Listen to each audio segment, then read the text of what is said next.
guys. So today is day 2 of Glory Be. Yesterday we read chapters 1 and 2 where we got a lot of background information on Glory and her best friend Frankie and where they live in the South. And we learned about how Glory is 11 years old. She's turning 12 in a couple of days on the 4th of July. And she says that every year she's had her birthday party at the community pool. And we can tell that it's a really important place for her and for her friends and for their whole community. And so we also read about how Frankie's older brother, JT, was starting to cause some problems and saying that the pool wasn't going to be open much longer because of issues with having black people swim with them and different things that are changing around the South at this time with segregation. So we're going to start reading chapter 3 today, which is called Laura Lampert Comes to Town. By the time I walked back to the shade tree, Jesslyn had packed up her towel and transit radio. I slipped on my unlaced tennis shoes, grabbed my bag, and followed her out the gate. For the rest of the livelong day, Mary Louise, Mrs. Simpson, and the whole dang pool would be whispering about Jesslyn. But I was pretending like they had disappeared into the air, like the sound of the lifeguards' whistles. "Wait up," I said, when I caught Jesslyn. "Want to come to the library? We could read together." She looked back at her friends. "I'm going home. The pool's not fun today," she said. "But you could help me plan my birthday party." I stopped to take a breath. So far, everybody was ignoring my birthday. 12 days away, and nobody cared a bit. My party's before Mary Louise. You think the pool will be open then?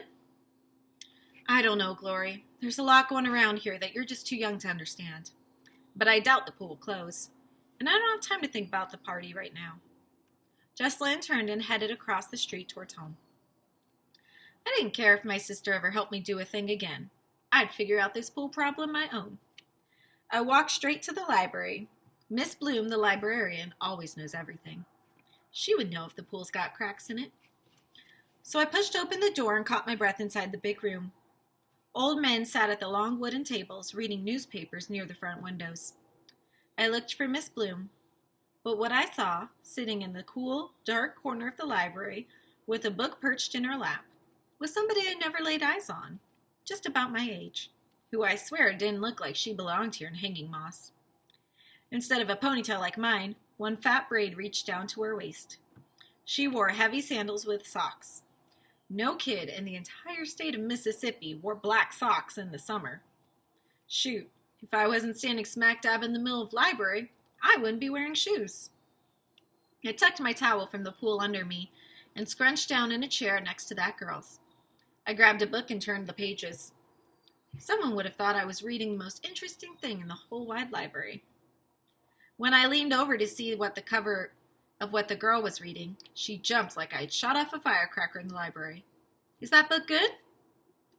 But before the girl could answer, earrings came jangling in high heels, clicking around the corner. Miss Bloom never was a librarian who went around shushing people. "Gloriana, I've seen you met Laura Lampert. She's visiting this summer. Just got to Hanging Moss yesterday." Miss Bloom smiled as big as you please, and then kept on talking. "Her mother's starting a new clinic out from town. The Freedom Clinic, we're calling it, for folks who don't have their own doctors or nurses. Laura's staying with me at the library while her mother works. Maybe you girls can come together tomorrow to help with the story time." Miss Bloom took off her cat eyes glasses to rub them clean with her fingers. Laura smiled a little and then turned away quickly, and I smiled back at her. "What's that you're reading, honey?" Miss Bloom asked Laura. "The Secret in the Old Attic. I love Nancy Drew books. I've read them all." When Laura Lampert said her "I," it was a Yankee voice like Walter Cronkite on the evening news. And she ran her words together real quick. Didn't talk a bit like I was used to. But that didn't matter. "I've read every single Nancy Drew book in the entire world," I told her. "Glory, why don't you show Laura around, outside where there's fresh air," Miss Bloom said. "Just don't be gone too long. Laura's mama will be back soon." Fresh air in my foot. I was dripping sweat by the time we'd walked to the park behind the library. "Are you staying all summer?" I asked her. "We could look for some storytime books together in the picture book library tomorrow." Laura spoke in such a quiet voice. I'm not sure. I had to lean in close to hear her. We drove from Ohio yesterday. Ohio? Wait till I tell Frankie. I'd have to get him to look that up in one of his encyclopedias. I've never met a real Yankee before, I said. Laura scrunched up her forehead, like she didn't know what I was talking about. I live across the street, I said. Maybe you could come to my house while you're here visiting from Ohio. When we stopped in front of the swing set, I kicked off my shoes to feel the cool grass. There was sun shining on the slide. Its heat made that thing about burn up. I moved under a shade tree near the little kids' pool. See that? I pointed towards the wading pool. Don't ever swim there, I told Laura. My friend Frankie and me have a pact to never even put a big toe in the pee pool. Kids splashed water and threw beach balls at each other. One of them was naked as a jaybird, standing by the side, crying for his mama. No sirree, you would not catch me in that baby pool full of pee. Come on, I said. I'll show you a statue, supposed to be somebody famous. Laura followed me across the street to the country courthouse, still not saying much of anything. But that didn't stop me from talking, though. I pointed up to the big statue of the soldier. Frankie claims he was killed in some battle while riding his horse. Of course, I don't believe anything Frankie says anymore. He's been telling a lie about our community pool closing. We swim there every single day. I wiped my sweaty forehead with the back of my hand and looked over at Laura in those black socks and sandals. Didn't look like she cared much for swimming pools. Are you thirsty? I asked. Not much to drink around here but water, unless the snow cone truck comes by. Water's fine, Laura said. Boy, this girl was quiet. She hardly talked. I stepped up to the tall fountain near the courthouse, letting the water drip down my chin, dribbling to my wrist to cool me off. I guess it must have taken too long because before I knew it, Laura was standing at the other fountain. Oh no, I had to do something quick. Laura! I tugged at the back of her shirt. That's the wrong fountain. Can't you read? See the sign? I pointed to the colored only, big as you please, written above the fountain where she just leaned her white face and took a long drink. Laura stepped back and looked up at the sign above the two courthouse fountains. She touched one fountain and then the other, turning the handles to make an arc of cold water. My mother told me about this, she said. But they both work fine. It doesn't seem right. Just then, a little colored girl walked up and sat down on the hot sidewalk. When she splashed her white leather sandals in the puddle that had leaked from the fountain, all I could think about was how mad her mama was going to be when she saw the dirt she'd stirred up. Out of the blue, Laura asked that colored girl, Would you like a drink? Do you need someone to lift you up to reach the water? She held the girl up to the white people's fountain to take a sip. I stood there with my mouth hanging wide open. As long as I'd ever been alive, there were two fountains, side by side, here across the street from Fireman's Park, where I played most every single day of the summer. One was for whites only, and the other for coloreds. That's the way it always been. And here this Yankee was helping a little colored girl drink out of the wrong fountain. I looked across to the park. Had anybody caught us breaking the rules? Ruth Ann, get on out of there, the boy hollering at the little girl must have seen her big brother, because he grabbed her hand and jerked her away from that whites-only fountain quicker than anything. He held that little colored girl's hand, tucked his chin, and took off. He turned around once, making sure we weren't chasing after them.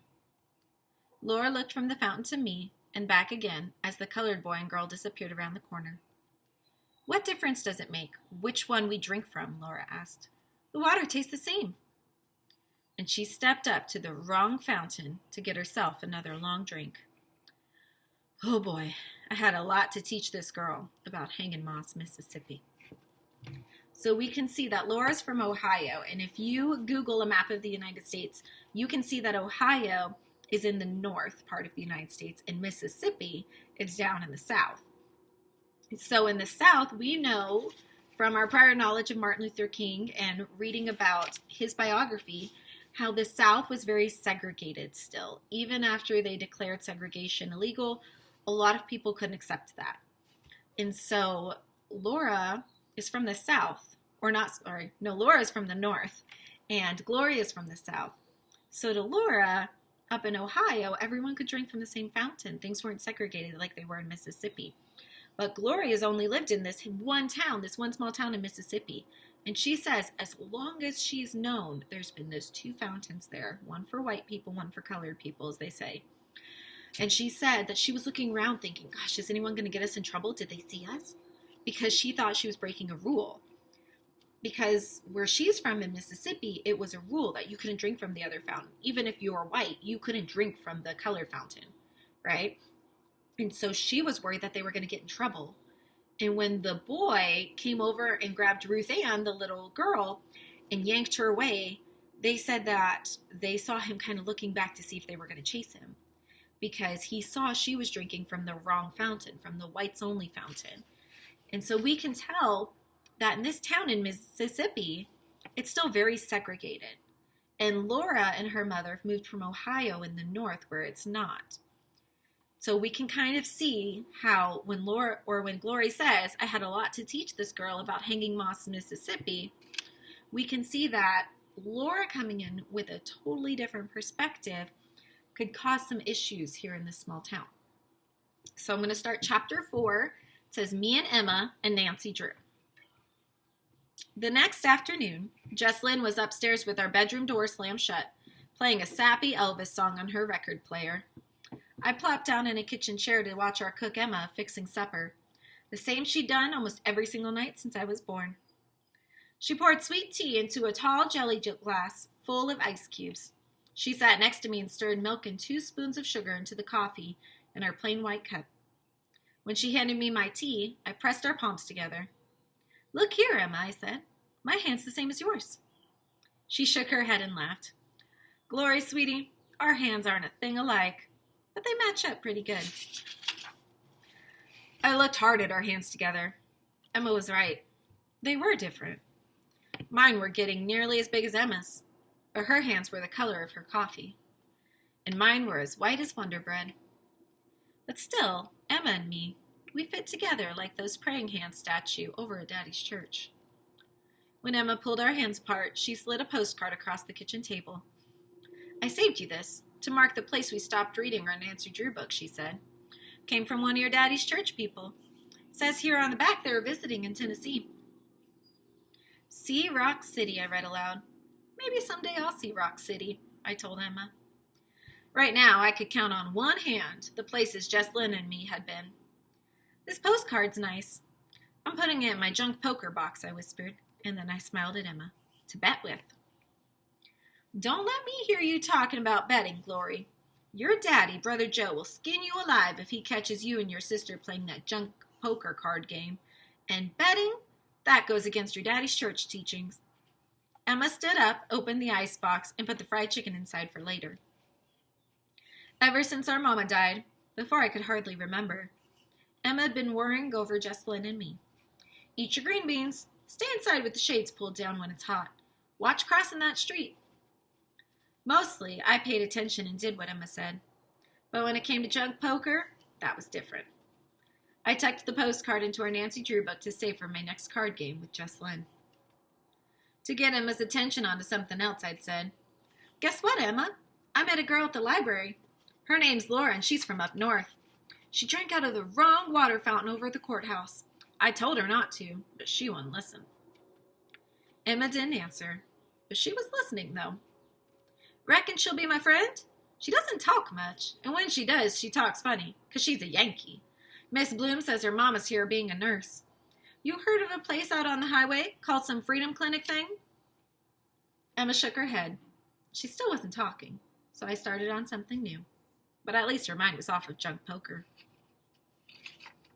Frankie says the pool's going to close, I told Emma. He says it's a secret. Claims there's cracks needing fixing or a broken fence. You think there's cracks in our swimming pool? I could see Emma's jaw clenching. She was trying hard not to say something. She stood at the sink washing her coffee cup over and over, like the Queen of Sheba might be coming to her house for a tea party. When Emma finally turned around, I stood up and crossed my arms over my chest. What? I stuck my chin out. Are you mad at me? I asked her. Emma reached out and put her arm around my shoulders. I know about that clinic. Her voice was soft and low. And I doubt your swimming pool has half the cracks as some people's, or as some pools I know about. But you stay clear of all of that. Don't be worrying about what you can't fix, Glory, honey, she said. I grabbed her Nancy Drew book and I stormed off. That's where we're going to stop for today. So we've learned today that, that Glory's made a new friend, Laura, from up north, and how different Laura is from the people in Hanging Moss, Mississippi. And we can infer that that might cause an issue at some point. We also learned that Glory's mother had died when she was really young. She said that she could hardly remember her, so she was really, really little. And Emma had been there her whole life taking care of her and Jesslyn.